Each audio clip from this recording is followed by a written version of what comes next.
welcome to the Katie Black Show. I'm honored today I have with me. Oh, hi. I am Jennifer Eskew. How are you doing, Katie? Thank you for introducing me.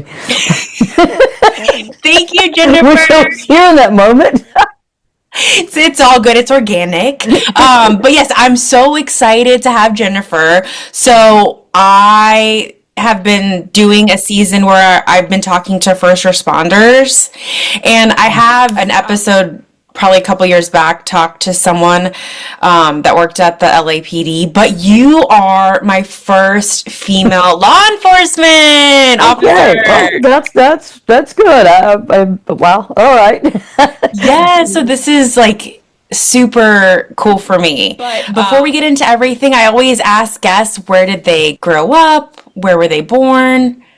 Okay. Well, I am from a little farming community in Southside, Virginia, known as Kenbridge, Virginia. It's not too far from the North Carolina state line.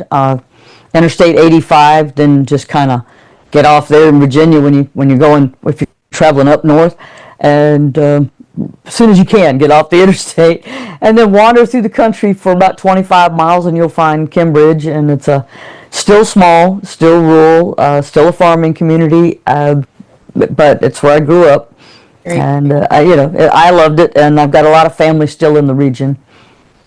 Very cool. Well, I did obviously research on you, but I always kind of ask that, I always ask, no matter what their occupation is, like, when did you know that you wanted to become law enforcement? And so my understanding is there was an incident as a child that kind of planted the seed. Is that correct?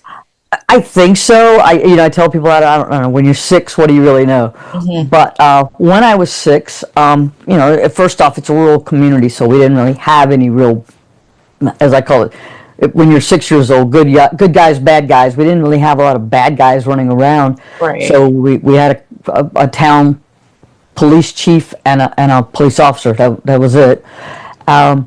And there was a couple of deputies in the county, and of course there was always a state trooper. And these were men who were at least my father's age, if not much older. So I didn't know them. And they were just in a uniform. They had a badge. They had a gun.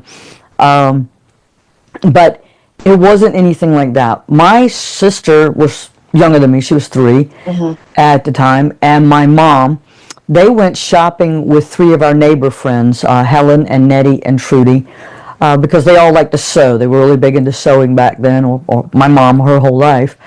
And so there was a fabric place they were going to go to for the day and shop and buy a bunch of things, because it was getting close to Christmas. And it's just things that they love to do. So off they went this winter day and had done their shopping, and they were headed home. And it's a pretty long stretch coming from the little city of South Hill, Virginia, back over to Kenbridge. I don't know, a good 20 miles, gets down this one road.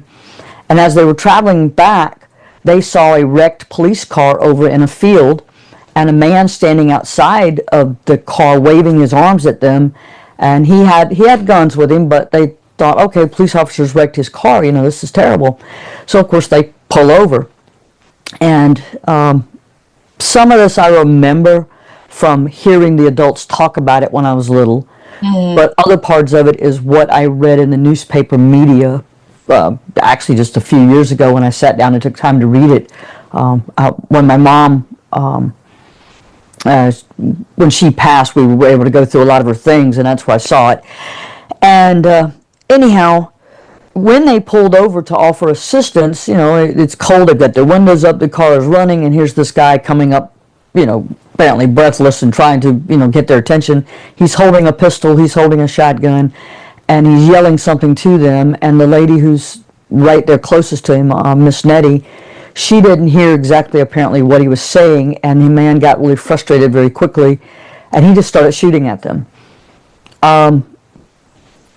The inference, I believe, is that he wanted their vehicle and wanted them out of it, but apparently that's not, what it happened so fast, and I don't know that for positive, but he started shooting out their windows in their car, and of course Helen was driving and she sped off.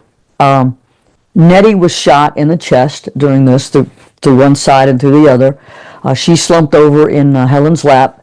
They drove back to the town of Kenbridge, where she went to Dr. Ball's office. He was the He was the local doctor. That's who they had. And he was able to do enough for her to get her on the local ambulance, and then they traveled to Richmond, Virginia with her to the hospital. Well, that was about an hour's drive back then. I don't care how fast the ambulances were going. That's still a long distance. Nettie survived this incident. In fact, she lived to be 94. I remember my mom had all these Band-Aids on her legs, and my sister had Band-Aids on her legs. What had happened is the shattered out glass from where they were seated in the back and all, everybody had gotten glass in their pantyhose and in my sister in her little stockings. This is 1968 for people who need to know. And that, it cut their legs, it punctured their legs, some of the glass got into their legs. But they had heavy coats on for the winter, so that protected the rest of them from that. Little cuts maybe in their hair and in their head. I mean, that sort of thing.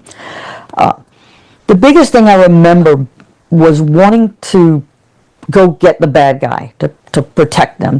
Somebody needed to go catch him. Somebody needed to fight and, get this person. And, of course, they're reassuring me that the police are, there's a big manhunt. They're going to catch him, that sort of thing. The other thing I remember is how much the adults wanted the children out of the room when they were talking about this. Mm-hmm. Well, for everybody who's ever been a 6-year-old, you know how we have those big ears and we need to know what's going on. Mm-hmm. So I remember, I don't want to call it eavesdropping, but making sure I planted myself in places where I could hear what was going on. Other than maybe those things, it was that feeling of, I should have been there because I knew how to shoot a gun and I knew how to stand up and I knew how to fight and I could help them. I could have helped them because this was my mom, this was my baby sister, this was our neighbors, this was the adults that were right around my home that I knew and I saw and I loved and these are people I saw pretty much every day for that age. And I remember several years later, and maybe not too many years later, I don't think I was maybe 12 or 13, everybody got upset again, and my dad being very mad. What was coming up was the parole hearing for this person. This person was about to get back out. And, they had all testified, they had all been involved, this had, it was just a horrible thing. Mm-hmm.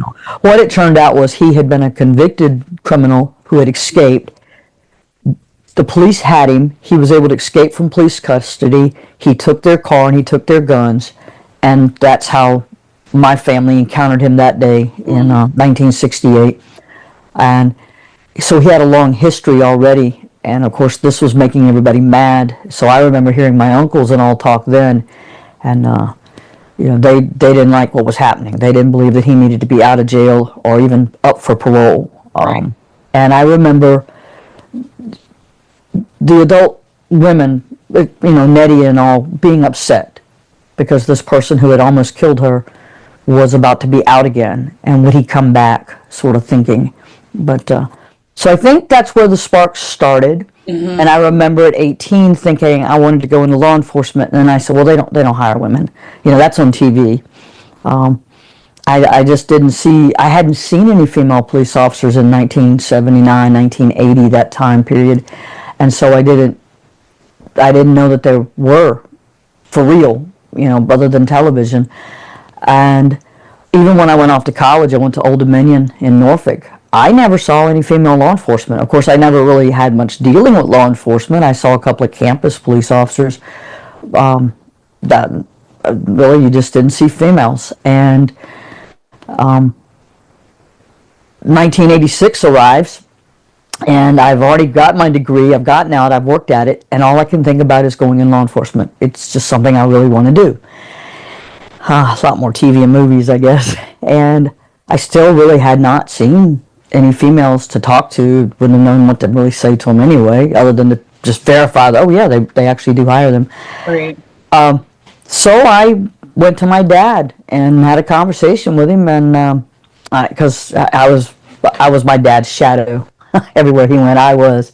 And so I asked my dad, or I sort of told my dad, asked my dad. I was waiting to see what the reaction would be of what I wanted to do. And he didn't answer right away. He He didn't say yes, he didn't say no, he didn't say anything. So for about 2 long minutes, he and I are out hunting, and we're just walking, and it's this quiet, this just like, uh-oh. I must have said something that really made him mad. I don't really know what's going on, because he's not saying anything. And he stops, he looks at me, and he goes, you need to go with the Virginia State Police. If you're going to do this, then you need to go with the state police. And I started laughing. I said, well, Dad, they don't hire women. And he goes, yes, they do. And I'm like, have you ever seen a female trooper? And he's like, no, but they have to hire them. There's a federal law, and they have them. You need to go to find out what the requirements are and what the application process is. You need to go and ask questions. That's how you can do this. And that was it. That was the directions I got from him, and he was right. I did need to go and ask questions. So I checked with the city of Richmond, the city of Norfolk, and because he said the Virginia State Police, I went to the Virginia State Police. And all along, I just assumed that I probably wasn't going to be able to get on with the state police. That was going to be too much. But turns out that's exactly where I ended up. I almost nixed my chances at everybody else because I never sent the paperwork in for Richmond. I procrastinated that because I kept thinking about the state police thing, because that was just, I don't know, at that time, I guess, in the world that, and where we lived, that was on the highest pedestal. And I thought, this is what my dad wants me to do, and I can do this. And the city of Norfolk, I had just gotten this new job in the city of Norfolk and was working it, and their testing was in the same building as my new boss, and I didn't want her to think that I was ungrateful for the job, so I didn't go to the test because I didn't want to be seen as, oh, well, great, she's going to leave us. So I didn't do it. So I didn't go take the test. So I really left myself with one choice. The only other place I'd apply to was the state police. They did call me. They said, come in. We've got a big written test, a big physical test.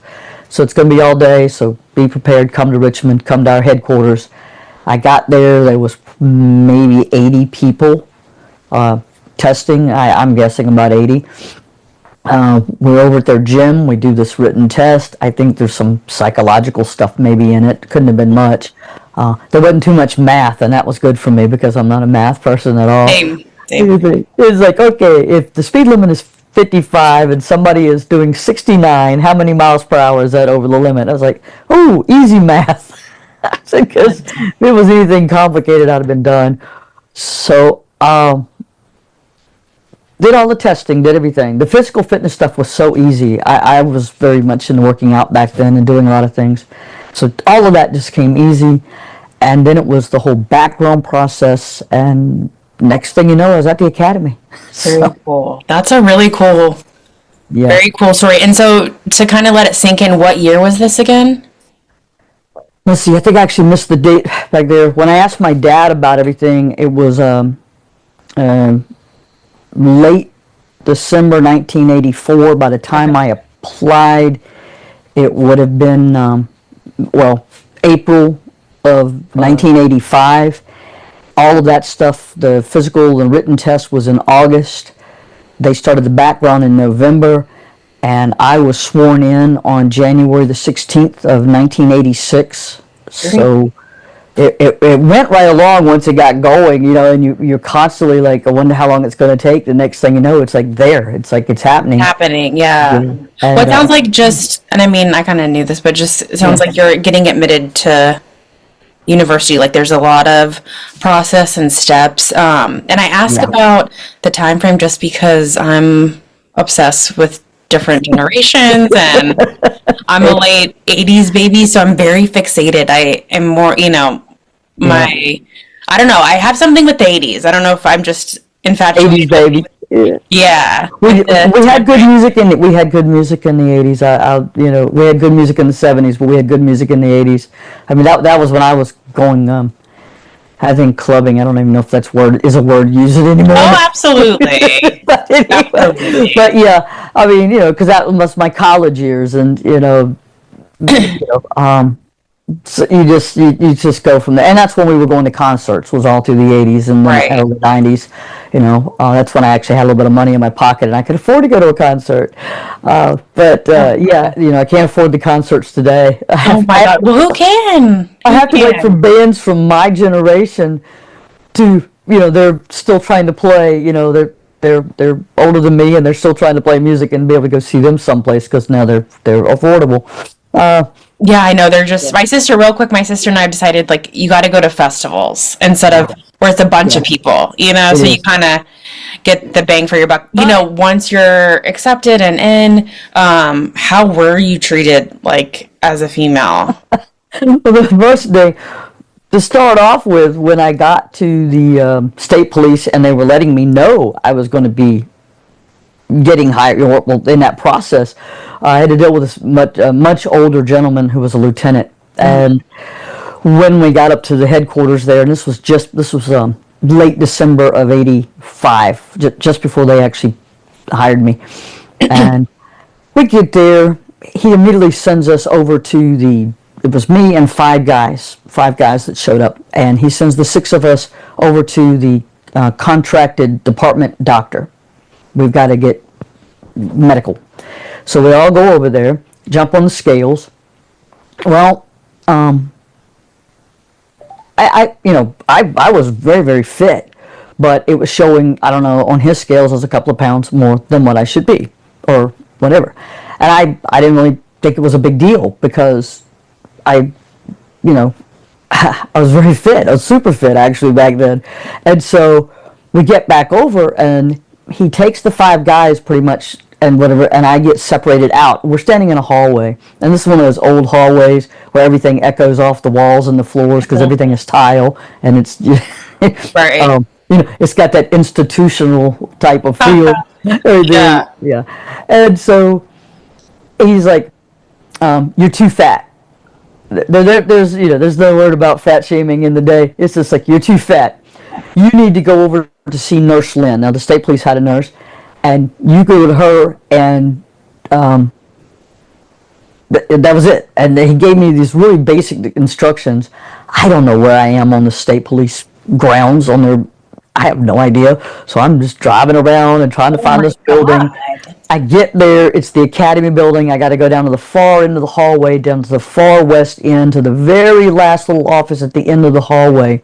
And she has this nice little office with the, well, state police colors are blue and gray, so they have carpeting that kind of fits that motif. There's the gray filing cabinet, the gray desk. Everything is metal. It looks like it came from World War II surplus. And she's got a gray set of scales. She's the nicest person in the world, Nurse Lynn. Super nice. And she's like, "Come on in, shut the door, I'm going to lock it." She said, "Tell you what, you can put on the gown if you want to, or you just strip down to your bra and panties, let's put you on the scales." I get on her scales. And I believe what it was is that the doctor's office, I was 4 pounds over. On her scales, I'm not. I'm actually under. And it's like, okay, good. She goes, "No, no, no. Let's do the caliper pinch test." Well, I'd never done one of these. And she said, "Just to be sure."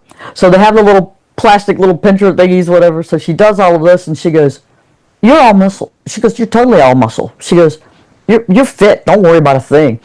And she goes, "In fact," and she did the whole scale, she goes, "You can gain 25 pounds. So it was like a roller coaster of. It is. It's this whole emotion thing. But see, I've been separated from the guys. It's just me. I'm the fat one. So I'm going to be the lone person to be talked to, not in a group setting. I don't have anybody around me. It's just me. So now I have to leave her. She calls him to let him know, sends me back over, wishes me the best of luck. Just so pleasant, lady. I go back over, back up to the steps of the headquarters into that long hallway that every time you took a step it echoes in the hallway. Go to his office, and he gives me basically all of the things. And at the end of it, he goes, "Your hair's too long." Well, Oh my God. So then of did you course. kind of realize that this guy was just going to nitpick at you? Oh, you have to take it that way, but I'm not taking it personal because I knew that the state police required women to have short hair. I knew that. But what's short? Oh no, short is very short back then. It couldn't touch your collar. It had to be short. They were very adamant that women have to had to have short hair. Interesting. I I don't know, it maybe because it's a paramilitary organization and that was something that was a thing with the military at the time and that was something with them, or if someone along the way thought, well, we'll take away their femininity by taking Uh, away long hair, so therefore they won't want to do this job. And that didn't discourage a damn soul. If you really wanted to do the yeah, job, really want to do you didn't care. something. Okay, I'd always had long hair. It was time to have short hair, no big deal. It But grows it was back, that right? whole thing of, and your hair's too long. And he was giving me the package and all. Well, I hadn't planned on cutting my hair unless I got hired, you know. So why would I have shown up there with short hair? I saw the men in the hallway had beards and stuff that day. That wasn't allowed back then, and they had longer hair than what was allowed. But when we all showed back up to be sworn in on January 16th and start the academy, everybody was in compliance with hair length and with no beards, no, you know, completely clean shaven for the men, very short hair. They wouldn't let the guys get it blocked in the back. It had to be tapered, you know, but nothing on the collars, nothing this. It couldn't be over the guys' ears. Everybody had directions. They had the Virginia State Police Manual, and it was all of these things. Of this, it specified everything. You know, about the cleaning of your shoes. It was in there. Everything was in the book. It was like how to be, how to look, how to have that uniform, how to have the creases, when you wore long sleeve versus when you wore short sleeve uniform, when you wore the felt hat versus when you wore the straw hat. Everything was laid out in that manual. You know, when to salute, when not to. And then they taught you all of that stuff while you're there, along with law enforcement procedures. And I loved being there. It was, I liked when we were learning things that were interesting. And for the first time in my life, I felt like everything was of interest to me. It had my attention. It captivated me. And I was excelling. I was doing quite well. And we had to study. We had a lot of testing. There was a lot of requirements on that, but we also had a lot of chores. So when we weren't in classrooms for 8 hours every day, Monday through Friday, at night we were doing a lot of chores that had to be done. In fact, in the mornings, we had to do chores before we started class. So you're busy all the time, from the time your feet hit the floor until the time your head hits the pillow. And of course, they had lights off at 11, lights on at 6, except on Fridays. On Fridays, we got up, I think, around 5 because we had to run at 5:30. Yeah. We had everything. Everything was structured, very structured, just like military. There was Dr. Fierro, and Dr. Fierro was the medical examiner in Richmond, and we were getting ready to have autopsy day. And I didn't like the idea of autopsy day. We had already gone through these videos and films of childbirth in your back of your state police car kind of thing, and you don't want to avoid these things. And whoever made these movies, these because we watched these old reel-to-reel, these old movies, whoever made these things had gone out of their way to make them very Corny? Or is that not the corny would be one word before it. Just a bloody mess. You know, it was horrible. But they overdid it. You know, the screaming, everything was just overdone. I didn't really know this at 23. So all I could think was, not in my car. Nope, Right, no. right. And it kind of made me nauseous, and I had to get up and leave the room. And all I could think was, oh, great. Now I'm going to do an autopsy, and I'm just, I don't want to pass out. I don't want to throw up. I don't want to do anything that's going to embarrass me. I know I can do this. Please don't let me get queasy. Please don't let me not be able to handle this. She comes, and we do this whole day, and it's got to be the greatest lecture up until that point in my life ever, in any classroom, in any place I've ever been, that I'd ever heard. I was fixated on every word, on everything she told us. And she was teaching us case studies. And case studies just became my way of learning. And I enjoyed it. It was like being at a true crime fest, except I was in this classroom, I happened to sit on the front row, and this lady is just, it's just so interesting. It's beyond anything I've ever seen on TV. Back in the day, it was a thing called Quincy MD, but back in the 70s, and people loved it. And it was like the predecessor of all these CSIs and things. This was being right in the middle of CSI, like standing there. And we went from that to the next day going for an autopsy. And I guess, can I ask a question? Yeah. Why? Sure, And again, please. too, and like again, just because of all the Yeah. media, why is law enforcement in on an autopsy? Oh, because you're going to see dead bodies in your work. You just You're need going, to. Okay. and you've got to know that. But there's other things, and recognizing injuries and wounds, like things that may not be something that makes sense. You know, looks a lot like a car wreck to everybody that's looking at it, and then you notice that there is a gunshot wound to this person, and you're thinking, oh, something else has happened here. What has happened here? And because we did have things like that happen, and what you find out, it might have been a road rage, it might have been a gang incident, but someone has been shot, and this is why they've wrecked, not The other way. not injured. And there's things of that nature they want you to know, but there's a lot of that sort of thing. So you're recognizing that, and eventually you are going to, you know, come across more and more things that are crime scene, not so much accident scene, particularly if you go into becoming a special agent and a criminal investigator beyond just being a trooper on the road. But because those things happen anywhere. Where we worked, where I worked at as a trooper, homicides, rapes, all those things took place on the interstate or in our region just as much as they would take place down on the city level. And you have to figure that on any given day in that time period, 150,000 people traveled on that interstate. That's a lot of people, and a lot of things go on, and you never know where it's going to take place at. First of all, I'm a true crime. I'm my own detective, even though obviously I have no law enforcement background whatsoever. My grandfather was a police officer. That's the only thing that I can think of. Maybe it's in the blood. But, you know, I understand that you really are, you know, you have a lot of work, obviously, in investigative work. You also are a true crime individual as well. I'm just trying to think of all the things that I guess this is my first question. As you can see, like, I'm overwhelmed with all the questions. Jump in. What is considered a cold case? Does it have to hit a certain number of years, or?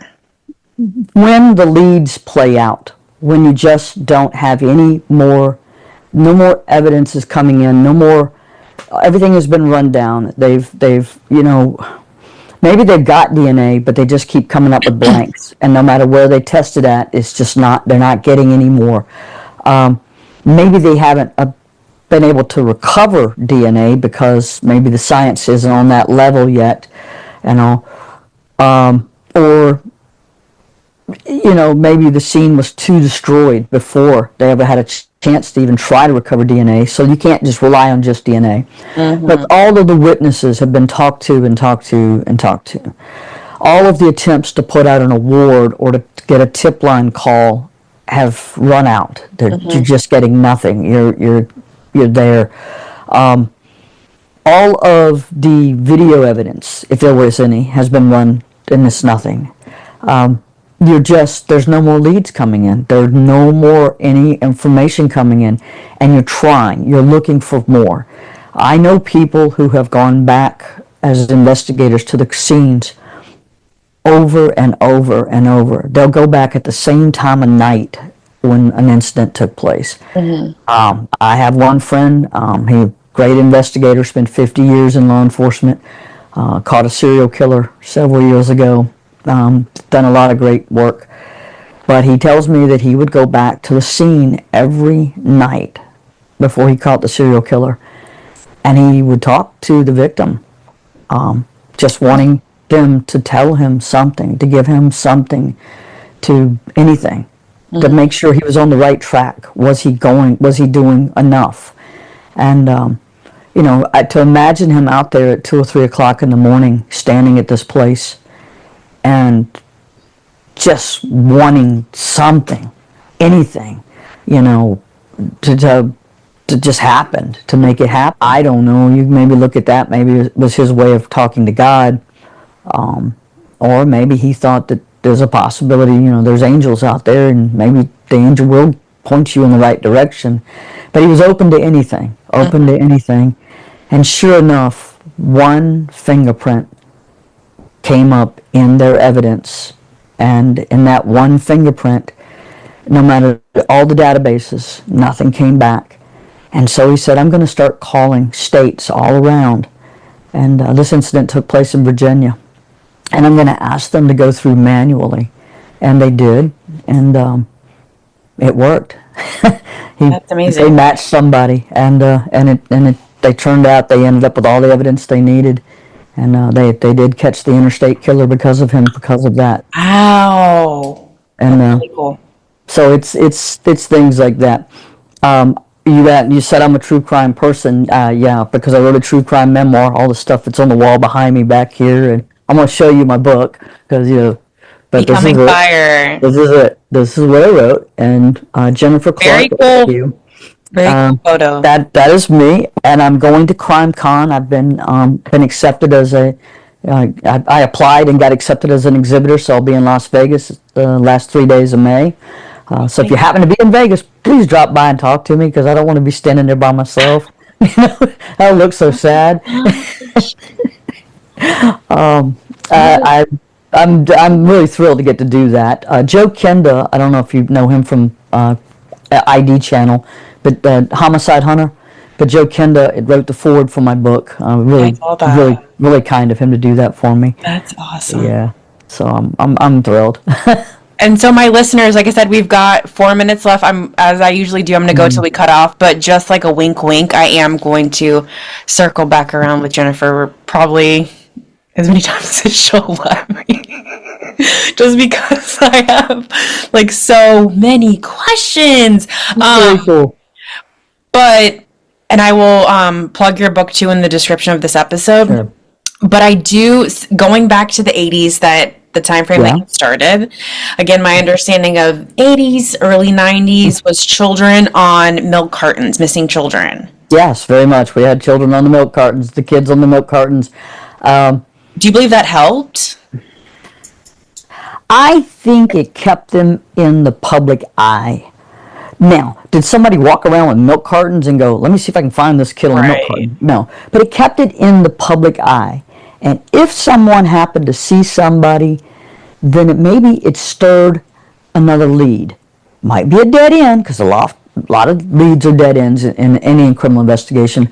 But it's that, keeping it out there, keeping people aware, keeping people knowledgeable on it. It's just like billboards when you go through certain cities and they put up the billboards and they want you to remember the victim, but they're looking for who, and trying to get a lead. They're trying to stir information. It's like putting up a tip line, trying to get someone to call in. We're seeing that with Nancy Guthrie. Mm-hmm. There's now $1 million out there, and still no one has got that information for them. What is your 2 cents on that situation? Oh, that's a long conversation, but I think my opinion, my gut, and I don't know everything they know, like by any stretch. In fact, I haven't even been watching it that much on television or online. I still, in my mind, think that a home invasion went really wrong. I think that either because of her being disoriented at that time of night, not being a good walker, all of those things, that it's very possible that she fell, or that they knocked her down, or that they struck her and hurt her. But I feel like that blood, there's a reason that they needed to take that body with them. I don't know if the body was living or dead, but I know that they needed to take that with them. I feel like they took her with them because they needed to get rid of a body.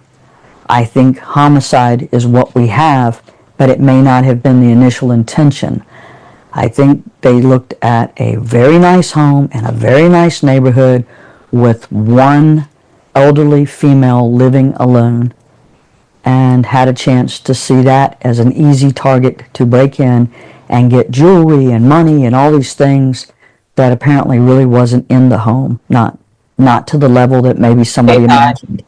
And that, and people say, what about the backpack? It looks so stuffed and all. It's like, yeah, but I've got a backpack I bought, and when you look at it, it looks stuffed, except it's really not. But I've also got another one that kind of collapses and falls. It looks empty when it's empty. So it depends on what it was made out of. And I understand tracking them down, like what they're doing, that's the right thing. Trying to figure out where it was bought and who bought it. There's a lot of things to be picked apart and looked at. But I haven't felt like she's alive or that was ever going to be. And I just wish things at the scene on day one had been handled differently. Well, that's kind of seems to be, Yeah. so, just that was always what I was, again, from my own education of like, Yeah. no one's supposed to, like, if that's a crime scene, Yeah. that's a crime scene. But Well, I knew by day 3 that things weren't being handled right, but there's nothing I can do. I'm 63, retired, and live on the other coast. But well, Jennifer's gonna cut us off. Okay. Thank you so much. I just want to say thank you so much for all you've done or are still doing, and I hope you had a good time, and you'll come back for part 2, 3, 4. Okay. Whatever you want to do. Whatever.